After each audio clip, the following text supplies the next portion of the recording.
Welcome to the Daily Allegory through Astrological Divination. Today's video is Neptunian Malice, a failed attack on Venusian harmony. This is through the scope of somebody attempting to utilize planetary magic and energies against another while sending evil eye. The stars decree, the covenant demands, in whispers we govern, through the elements we obscure, in static we command, in nightmares we pursue. We are earth and air, we are fire and water, we are the remembered, we are the returned, we are the whispers, in silence we thrive. Today, there was no Venus placement, so I did this on the Neptune energies, because as I was looking at the astrology wheel, it seems that there is some subpar, noob-level Neptunian interference, camera here, whereas somebody's trying to use the Neptune energies to cast illusions and delays and cause annoyances, we'll say, while sending the evil eye naturally, because it's like the go-to for these very base model level practitioners. So, the Neptune sextile Pluto, I have the evil eye's mirage, Venus lost in a Neptunian fog. With this poetic and metaphorical interpretation, we will be combining several astrological and mystical concepts. While Neptune's sextile Pluto is a generational aspect and doesn't generally affect individuals intensely unless it makes hard aspects to personal planets. This will layer the archetypal energies involved for a more dramatic narrative effect for context and visualization, if you will. Now, I say dramatic because from how it appears in the aspecting placements, it's almost as if someone is desperately attempting to use the planetary energies to hex and or weaponize against others here, which is a no-no, especially if you're dealing with a sublime practitioner. Now, the players in the story are the following. Neptune, being the planet of illusion, confusion, secrets, and the spiritual realm. In this scenario, it's the purveyor of a subtle venomous haze. We have Pluto, which is my personal favorites, the planet of transformation, the underworld, and the hidden power dynamics. Here, it represents the subconsciousness potent forces that support or amplify Neptune's actions. Now, the arena here is going to be in the 10th house, the house of career, public image, and reputation. It's essentially the stage where this drama is going to be set. With Venus, the planet of love, beauty, harmony, and partnerships, this is the target of the evil eye, or targets for lack of a better word. The sextile here in a 60-degree placement, instead of a direct conflict, this indicates a subtle, easy flow of energy. Now, the evil, in this case, is not a brute force, but a seamless integration deception. This is going to lead us to the following narrative.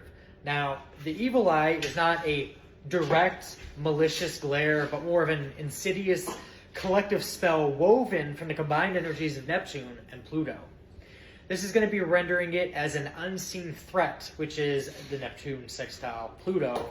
Now, the sextile acts as a passive, supportive conduit for Neptune's watery, deceptive energy, which is only amplified and empowered by Pluto's deep subconscious influence. This is not a conscious targeted attack, but a general miasma of delusion that benefits from the brain force's collective anxieties and projections. The evil eye is a mirage, if you will. It's an illusion of ill will that is all the more powerful because its source is vague and hard to pin down, or in some cases, at least they thought it'd be hard to pinpoint, triangulate, or trace back through pseudo-digital footprints right back at the source that it came from, only returning the energy for somebody who has mastered Pluto and Neptunian energy and embodies the sextile. Now, this is the professional arena here, the 10th house. This foggy, deceptive energy is cast upon the 10th house, poisoning the native's public image and career path. The individual with this placement finds their reputation subtly undermined by rumors, misunderstandings, or vague perceptions that aren't based on reality and aren't substantiated by any way, shape, or form.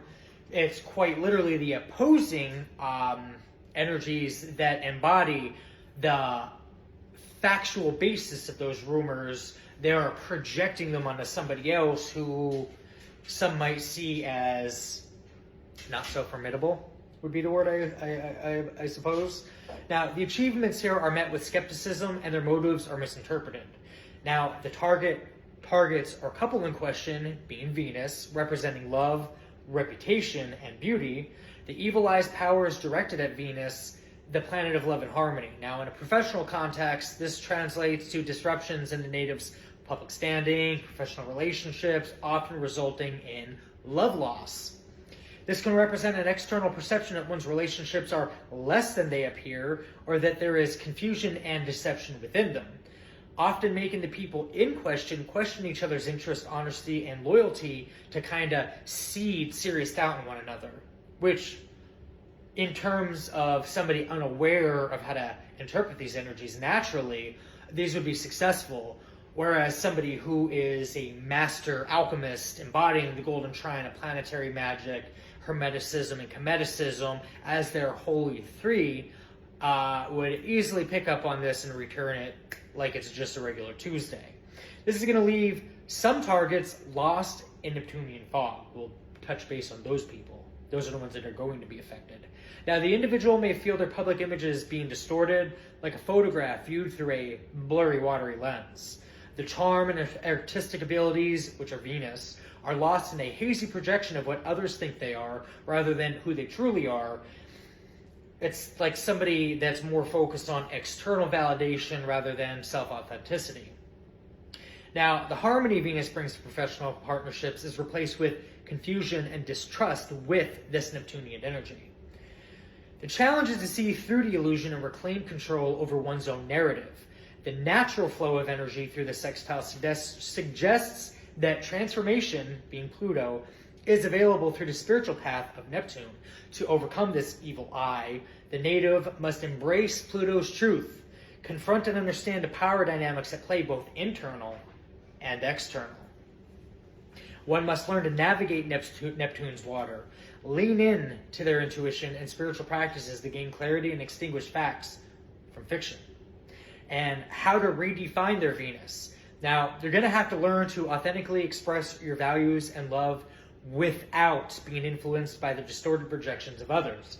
So it's like being able to admit to somebody that you like somebody without worrying about what other people are going to think. That's when you're embodying your authentic Venus energy, which will automatically block any evil eye projections being sent to you. So when we care about other people's opinions, these evil eyes naturally are going to take hold of our focus and kind of skew our view of life. It's like augmented reality through the scope of natural energies that be. Now, the evil eye's mirage isn't a curse to be broken, but a deep spiritual and psychological challenge to be integrated and alchemized. The final transmutation is the ability to shine one's light brightly, even when surrounded by the thickest of fogs. Now, once we incorporate these energies, the confusion and delusions would be rendered useless and return to the very source in which sent the malicious attacks. We have Neptune trine Lilith with Aphrodite's veil, a story of confusion and betrayal. Now, the story is going to focus on the betrayal and innocence and the search for authentic connection in a world clouded by illusions.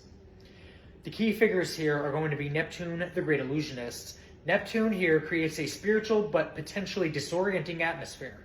It could bring divine visions or complete delusions. In this story, Neptune casts the veil, a shimmering, watery mist that distorts reality. With Lilith being the rebellious exile, in the 12th house, Lilith's rebellious, unexpressed desires are buried in the very subconscious that they are embodied in. Here she represents the wild, hidden truth that has been betrayed and exiled. Now, the 12th house, the house of secrets, is where we encounter unseen forces and invisible enemies, often our own suppressed fears and exiled aspects of self, and in other scenarios, the enemy of my enemy or enemies, which can sometimes be the most ruthless heavy hitter in the picture. Now, the trine being 120 degrees. This is the deception and betrayal that aren't really clumsy but flow naturally. It's almost poetic at its core. Now, Neptune's fog and Lilith's exiled energy work seamlessly together within the subconscious, bringing us to Aphrodite, blessed be our dearest mother of love and beauty, honoring her obviously, is going to represent the betrayed heart.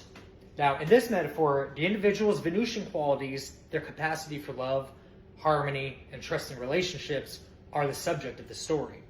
Also the target for those trying to utilize planetary energies against the divine, which is such a forsaken path. You don't do this. They are what is hidden, corrupted, and ultimately betrayed. Now, the lore begins with the unveiling of a protagonist symbolizing Aphrodite, who from birth wears a shimmering protective veil, being Neptune in the 12th. For some, this would be the equivalent to a spiritual anointing, granting high asset level protection, even in the physical world, that when invoked, and we are invoking this, levels the playing field entirely, and it's been done. It's en route. This makes the world feel like a dream almost. This veil grants a high degree of empathy and intuition, but also leaves them susceptible on idealization and confusion. Now, the subconscious in the 12th house is a mystical, watery realm, which rich with spiritual promise, but also hiding unresolved pains. Now, deep within the subconscious lies a potent, unacknowledged force. This is Lilith, the exiled feminine spirit. This is the wild, independent aspect of the self that was cast out long ago by society, fear, or patriarchal conditioning, or in a context of illegal protections, this would be a circle of men abusing their authority or position to assist the betrayer. Now, Lilith's energy lies suppressed in the subconscious, simmering with a raw, defiant power. The trine between Neptune and Lilith is not a conflict, but a natural, almost poetic synergy. Now, the veil of Neptune effortlessly hides Lilith's exiled truth, allowing her repressed anger and sexuality to work in mysterious, unseen ways. Unless you're under investigation and they're sitting outside your house watching you do weird shit with groups of people, then it's seen. Even if you think it's unseen, it's seen. The protagonist here, wearing Aphrodite's guise, projects an image of pure, unconditional love, Neptune's higher octave. While the subconscious, the 12th house, silently deals with Lilith's rage and betrayal of innocence. Now, the story's conflict arises from the inner schism. The protagonist's deep empathy and tendency to idealize Neptune lead them to attract seemingly spiritual or wounded partners who in reality are mirroring their own suppressed traumas. Now, the betrayal isn't external, but an internal mirroring. The confusion here in their relationships is not from the outside forces, but from the unspoken exiled desires of Lilith, hidden under Neptune's veil. Now, the plot here thickens as the protagonist repetitively experiences confusion and betrayal in love. They must journey into the veiled depths of their own subconscious at this point. The smooth trine, once a source of easy delusion, becomes an easy path to confrontation when we get on our square. Now, instead of a violent clash, the unraveling happens subtly, perhaps through vivid dreams in the 12th house, or intense spiritual introspection. It's a word that most people aren't aware of. Introspection. Learn it. Now, the climax involves the protagonist consciously lifting Aphrodite's veil of illusion, not to reveal their love, but to face Lilith, the exiled and betrayed part of themselves. By accepting and integrating this raw primal energy, the trine can be transformed. The spiritual intuition of Neptune and fierce independence of Lilith can work in conscious harmony. Now, the resolution sees that the protagonist no longer an idealized Aphrodite, lost in fog of confusion, but a whole being. We are no longer seeing the silhouette of the shadow self. We are face to face with the shadow self, and we are learning and ascending. They can see through deceptive appearances, not with anger, but with the wisdom of one who has faced and integrated their own hidden pain. Now, the veil is no longer an unconscious disguise, but a conscious tool of spiritual perception, and the betrayed, once suffered externally, has become the catalyst for a profound internal union of the self. We've got the stellium again, Mercury, Lilith, Mars, and the Sun in Scorpio as the mirrored deception. Now, this interpretation merges the intense, penetrating energy of Scorpio with the archetypes of the celestial bodies included. Mercury being the mind, Lilith being the shadow feminine, Mars with will, and the Sun as ego and identity.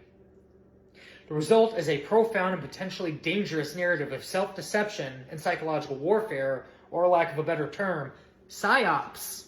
It's kind of like slow dagger. It destroys 99.99999% of people that experience death by 1,000 swords. And then you meet that 0.000001% that pulls the dagger out, and each one individually learns from each one dagger that was stabbed with. Now, the Sun in Scorpio is going to be the willful core. The ego is fixated on control, authenticity, and getting to the bottom of things. It possesses a deep intensity, but can also become manipulative in its quest for truth and power. The ego's very existence is defined by a passionate pursuit of intimacy and an unmasking of reality. No more illusions. They're done. Now, the Mercury in Scorpio being the penetrating mind. The mind is incisive, intuitive, and highly perceptive, capable of seeing through falsehoods. It's kind of like 3 seconds into a conversation with somebody, you can literally see what they're about. You know everything about them. You see behind all their masks. You basically are looking at them naked while they're standing there bullshitting you. Now, this placement has a gift for strategy and fascination with the darker, hidden aspects of life. When this energy is wielded for darker purposes, it can become a master of psychological manipulation. Now, this energy can be rather useful, though, in playing the fool when you're the high-octave dark empath, just mirroring while playing the fool. With the Mars in Scorpio, this is the strategic warrior. The action principle is characterized by powerful, focused determination. This is not a chaotic, impulsive Mars, but a calculating and strategic one. Don't be cold and calculated and strategic to try to destroy people. Be cold and calculated to enhance lives, but also preserve the self and let people think they're getting one over on you. It is a resilient and has immense staying power. Fighting with a psychological depth that can be as devastating as physical force, and intellectual strategy trumps blunt force any day. Anyone can physically hurt somebody, keep that in mind, but not everybody can strategically outmaneuver others or a collective group of people that target people. Now, the Lilith in Scorpio being the primal shadow, the untamed feminine energy is buried within the Scorpio theme of power, sexuality, and transformation. Lilith in Scorpio brings in erotic and rebellious energy often associated with primal wound or betrayal. This placement can awaken obsession, jealousy, and a desire for control. This is why we alchemize those energies and we reflect them off of us. Now, this creates the stellium. The concentration of these energies in Scorpio creates a powerful, unified, and overwhelming psychological force. The individual is defined by a relentless, all-or-nothing intensity that leaves little room for moderation or a light touch, like Salt Bae, a little bit of salt on the meat. This often leads those who don't truly embody the High Priestess energy astray and to self-sabotage. Now, the mirrored deception here is not a straightforward tale of good versus evil, but a psychological drama that unfolds in the realm of the subconscious. The core theme is the dangerous and seductive nature of self-deception. The native with this stellium possesses an uncanny ability to read others. Their penetrating Scorpio Mercury combined with the strategic Mars allows them to dissect another person's weaknesses and motivations with chilling accuracy. This is a gift, so understand that, but it's also a curse. It's a pain in the ass. Now, the mirrored aspect of the deception begins when the native's own ego, being the Sun, becomes deeply intertwined with their hidden wounds, being Lilith. The more the native projects their own fears, obsessions, and control issues onto others, the more they become exactly what they despise, because it's like hitting a mirror and coming back. Mirror deception.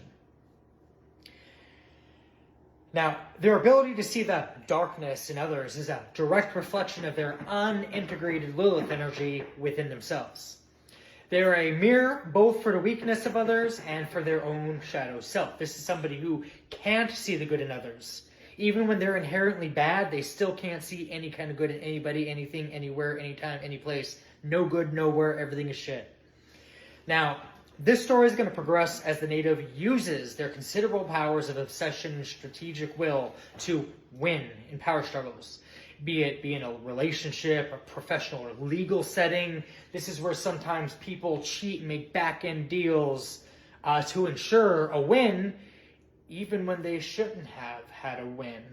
And that always ends up coming to light at some point in the most absolute destructive way. Now, deception is not a conscious lie, but an unconscious pattern of psychological warfare. The native, driven by their son's need for authenticity, desperately seeks real intimacy, but their methods with Scorpio, Mars, and Lilith are self-sabotaging, and ultimately they push people away. Now, the climax occurs when the native is confronted with a mirror image of their own tactics. This is where it gets good. A rival or loved one, seemingly out of nowhere, uses their strategic psychological games against them. Does the same thing, but without all the power and money or connections. Slams it right back at you. Now, this forced confrontation with their own reflection is going to be the moment of truth, because this is where other people are going to start seeing holes in their story, because it's not going to add up, especially when things start to turn. Now, the resolution of a mirrored deception is not about a grand victory, but about a profound transformation. The native must stop projecting their inner darkness and acknowledge the shadow within. The investigative mind through Mercury, the fighting spirit of Mars, and the core identity of the Sun must embrace the exiled Lilith to love it rather than disown it and try to hide it. Now, by facing the shadow, the native can stop seeing it everywhere else. They can use their immense power not for manipulation, but for authentic transformative healing for themselves and for other people. The mirror, once a tool for deception, becomes a gateway to self-awareness and genuine intimacy. Now, I do have a message from God. Because of these deceptive, demonic energies, I must say, I have Psalms 37, 13, 22. But the Lord laughs at the wicked, for he knows their day is coming, and it is coming. So keep that in mind when we're out here deciding to send just anyone the evil eye or attempting to cast illusions in the lives of others by sending constant delays. Because when we reverse engineer pattern recognition and begin to return this stuff, let's just pray God has your back like he may truly have the back of other people. And I mean God the Most High, the Sublime One, the Grand Architect, the Father of Jesus Christ, not some of your gods, the devil or whatever lesser energies y'all want to be, sacrificing cats and killing animals and doing the most for.